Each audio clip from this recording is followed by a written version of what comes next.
Hey guys, welcome back to my channel. Today I have another audiobook, and it's chapter 3 of Repetition for Murder. So let's get started. The next morning, Gwen hauled herself out of bed. She sleepily got dressed in her white trousers and her black lace blouse.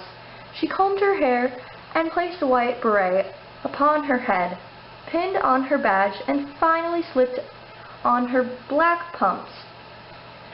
She headed out the door and hurried off to work to see her handsome inspector. But don't worry, she doesn't just go to work for that specific reason. She goes because she truly enjoys her job. Gwen excitedly stepped out of her motor car and headed into the station with a big smile plastered on her face. She swung open the door and let the door slam behind her. Salutations, George," Gwen exclaimed excitedly.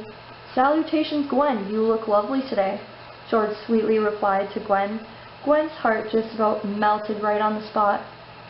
"Thank you. You are so sweet," Gwen said. "Well, let's get to work," the inspector said. Just then, a small woman rushed through the doorway. "Sorry I'm late, Mr. Scott," she exclaimed as she flung off her handbag. "Miss Roberts, I would like you to meet the lovely Detective Gwen," the inspector said as Gwen shook hands with the lass. "It's so nice to finally meet you, George. George has been talking non-stop about you. I'm Clarice Roberts. The inspector has asked me to become your assistant," Clarice explained. "Oh, that's wonderful. We could really use some help around here, only having us two and the constable," Gwen said happily. "Greetings, fair maiden. You are one dazzling lass," Mason exclaimed. "Mason, shut up, you mole. Excuse his atrocious manners," Gwen laughed. "Don't tell me what to do, you peasant," Mason the vexatious inmate responded. "Clarice, you can start by doing some undercover work for our recent case. You start by finding Robin and making sure she is out of her house. We will go in and investigate her living quarters. Don't worry, we both have a warrant if she finds out," Gwen said. "I can handle that easily," Clarice reassured. Clarice wandered off to find Robin. Her job was quite simple because she found Robin sitting on a gravestone. "G'day," she said. "G'day," responded Robin.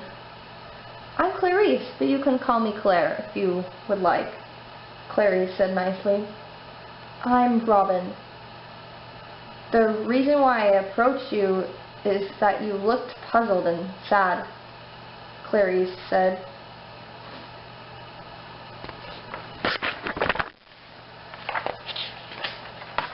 "Well, yes, I am quite distressed. I found a body last night." "Indeed. I'm in charge of making sure all the gravestones don't get vandalized. I was going to tell the police," Robin partially admitted. Again, Robin was still lying. "Well, now would be a good time to let the authorities know," suggested Clarice. "You're right. They're already suspicious of me. I was found lying next to a corpse," Robin said.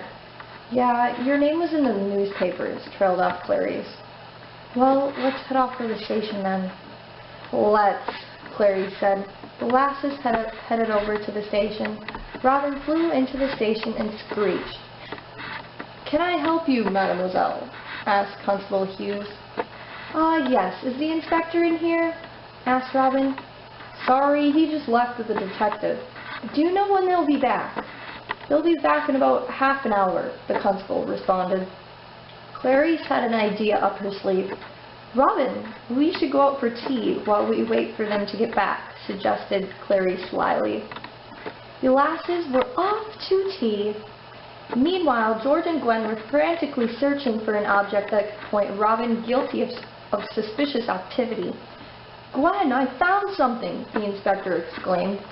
Gwen raced over to George excitedly, secretly jumping up and down inside her head. "What is it?" she asked. It's a key, he exclaimed. A key? What for? Gwen wondered. Grab it quick, she exclaimed. Clarice and Robin were almost done with their second cup of tea. The partners in crime were practically sprinting outside of Robin's flat. Robin and Clarice were sipping their tea. George and Gwen made it back to the station without suspicion. Greetings, love, Mason said to Gwen. Enough, huffed the detective.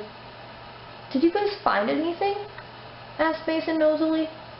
Yes, but that's classified information, the inspector said.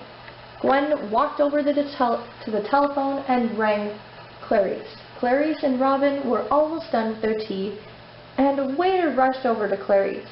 Miss Clarice Roberts, I have the detective on the phone for you.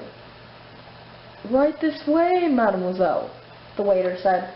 Clarice got up from the table at once. She rushed to the phone.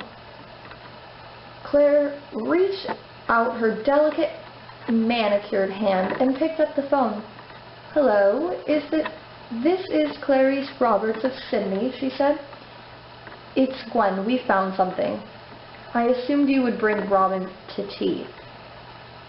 Please bring her to the station at once, the detective exclaimed as she hung up the telephone.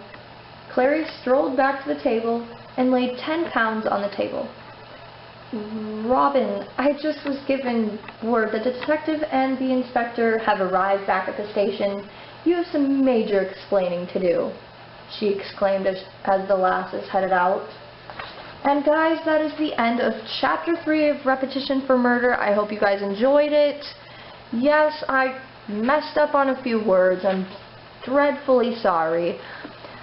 I've been trying to read better lately, and just, you'll have to make do for now, but I'm trying to read with a lot of expression. So guys, I hope you liked it, and bye!